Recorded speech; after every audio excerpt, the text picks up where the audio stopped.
1612. Paolo l'Arestia, che era dal 1598 governatore della contea di Modica, dona la reliquia del dente, per cui poi nel 1641 fanno il piatto, ordinano il piatto a Paolo Aversa, e però già prima, dal 1612, praticamente la processione c'era. Ma da dove doveva uscire la processione?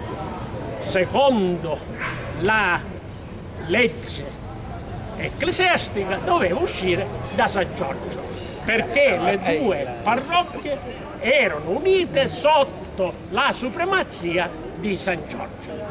Bene, l'Arestia nel donare la reliquia di San Giovanni dice: e deve uscire da San Giovanni. Due ecclesiastici c'erano a Roma che potevano sostenere la tesi dei San Giovannari, ed erano Don Ascenzio Gurrieri e Don Vincenzo Lorenzi.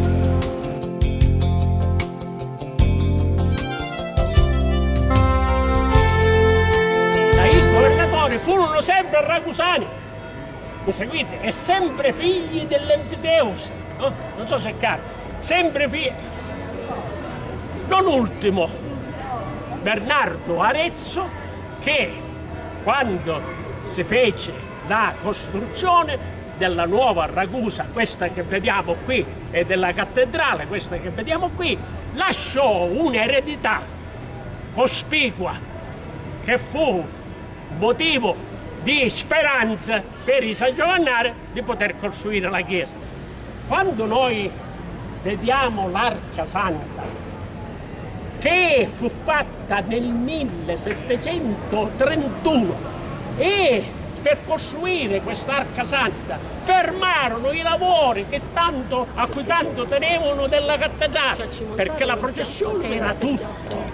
Allora la ordinarono agli argentieri messinesi più importanti della Sicilia, e quindi quell'Arca Santa è l'Arca dell'alleanza dei ragusani con Dio, non so se tramite il protettore San Giovanni Battista.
capito perché solo alla fine dell'Ottocento e ai primi del Novecento ci sono delle immagini dipinte di San Giovanni Battista.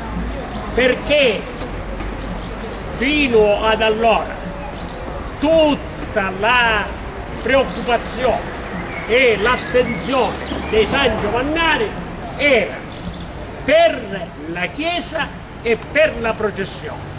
E abbiamo visto che la processione è venuta addirittura prima della Chiesa, tant'è vero che nel 1731 hanno fermato i lavori della costruzione per fare quel capolavoro che noi abbiamo visto dell'Arca Santa. Il che naturalmente spiega perché in una chiesa dedicata a San Giovanni Battista solo a partire dal 1800 si pensa ad opere di pittura.